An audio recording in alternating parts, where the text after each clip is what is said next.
व्रत का जो नियम है वो एक ही नियम है जो शिव महापुराण के अंतर्गत है। सुबह पूजा की थाली लगाई है। 5 व्रतों का विधान है, छठा व्रत का विधान नहीं है। कितने व्रत? 5। सुबह पूजन की थाली लगाई है। पूजा की थाली, अभिषेक का सामान सब लेकर आप मंदिर में जाइए। शिव मंदिर में जाकर बाबा का जल अभिषेक पूजन करिए जिस हिसाब से आप करते आए हो। पूजन की थाली में सामान उतना रखना जो शाम को भी आपके साथ चला जाए, अलग से नहीं रखना पड़े।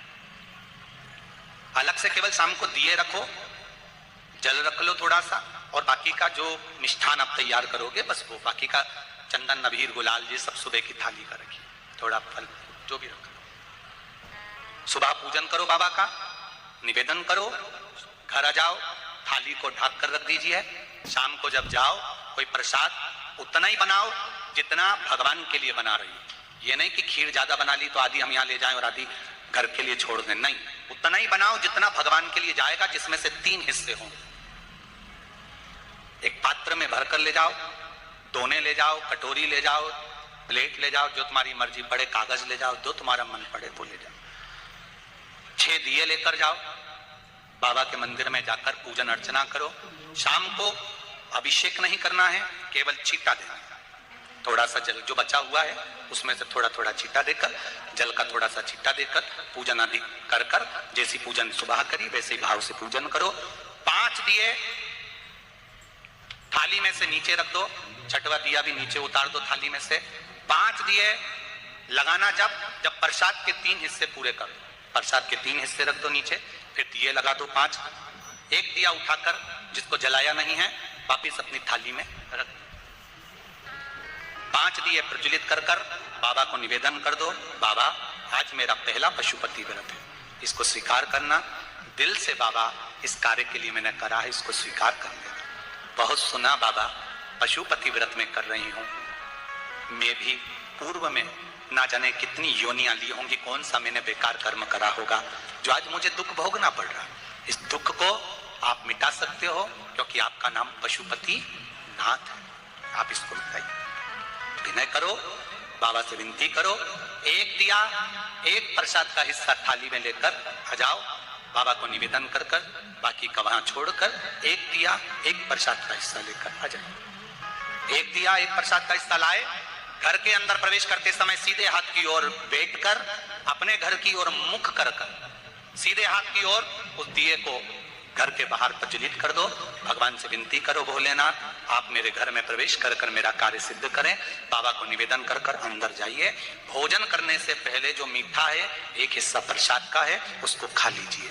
उस हिस्से में से किसी को नहीं देना, चाहे घर में बच्चे हों चाहे बड़े हों। उस प्रसाद का हिस्सा केवल तुमको खाना। पहले प्रसाद खाइए, उसके बाद में फिर भोजन करें। एक समय फलाहार कर सकते हो, दूसरे समय भोजन कर सकते हो। इसमें जरूरी नहीं कि आपको मीठा ही खाना है। शाम का जो प्रसाद बनेगा वो मीठे का ही भोग लगेगा। सुबेरे आप आराम से नमकीन का भी फलाहार कर सकते हो, मीठे का भी फलाहार कर सकते हो। फलाहार के लिए कोई मना नहीं है, फलाहार आप कैसा भी कर सकते हो। पर भोजन जब करोगे, अन्न जब खाओगे, जब पहले भगवान का प्रसाद खा लो। 4 पशुपति व्रत पूर्ण हो, बीच में अगर कहीं रजस्वला धर्म आ गया, आपको पूजन नहीं करना है, घर में कोई सूतक सावड़ आ गया, या कोई व्रत फंस गया, एकादशी आ गई, या कोई व्रत आ गया, तीज आ गई, चतुर्थी आ गई, जिसका व्रत करते हुए आए हो, तो पशुपति व्रत उस दिन मत करो, फिर अगले सोमवार कर लेना। 3 हो गए, एक रह गया बीच का, उसको अगले में करो, वो चौथे में गिनती में आ जाए। 5वां छूट गया, कोई बात नहीं, 1 महीने बाद तो होगा, 8 दिन बाद तो होगा, 15 दिन बाद तो होगा, फिर उसको गिन लो, 5वां हो जाए। महाराज ऐसे 5वां व्रत जब आए, 5वें व्रत के दिन शाम को जब पूजन करने जाओ, एक श्रीफल, कुछ रुपए, 11 रुपए आदि जो भी है, नारियल पर रखकर बाबा को विनय कर कर, बाबा आज मेरा पशुपति व्रत पूर्ण हो रहा है, आपकी कृपा हो, मेरी झोली भरना बाबा, विनती करो। और वो श्रीफल रुपया रखकर 5 दिए लगाकर, एक दिया वापिस लेकर, एक हिस्सा प्रसाद का लाकर डेली पर अपने वही दिया लगाकर अंदर प्रवेश कर कर भोजन ग्रहण करो। बाबा को निवेदन कर लो। पशुपति व्रत का कोई उद्यापन नहीं है, पशुपति व्रत का एक ही उद्यापन है, जो श्रीफल और 11 रुपए आपने मंदिर में रखे हैं, वो उद्यापन के भाव से रखे हैं, भगवान को नमन कर कर रखे हैं। ये पशुपति व्रत। अब दुनिया के लोग इसको पशुपति व्रत को कहीं इतनी बत्ती लगा दो, तो इतनी बत्ती का दिया लगाओ, तो ऐसा करो, तो गलत। उसका नियम जो है वो एक ही, उस नियम के अलावा कोई। आप प्रेम से करो, स्नेह से करो, उसको दिल से विचारो, मन से विचारो। शंभो शरणे पड़ी मांगू घड़ी रे घड़ी दुख काटो दया करी निदर्शन। आप दिल से उसका स्मरण, ये पशुपति व्रत।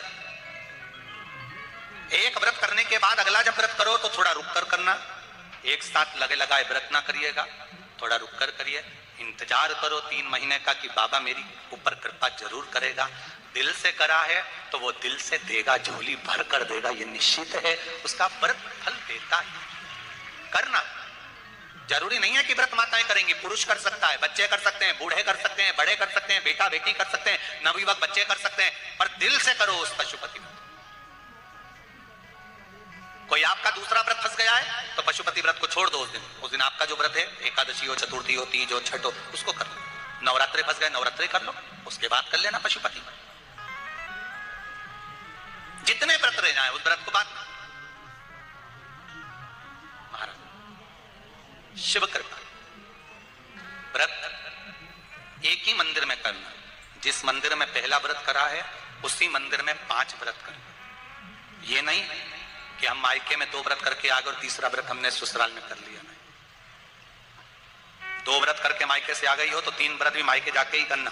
अगली बार ऐसे जाना कि सोमवार बीच में फंस जाए और तुम 1 व्रत करके आ जाओ। मायके में अगर व्रत कर रही हो तो अपनी पूजन का सामान अपने ही रुपए का होना चाहिए, मायके के पैसे का नहीं चाहिए। कुंवारी होती और तुम मायके के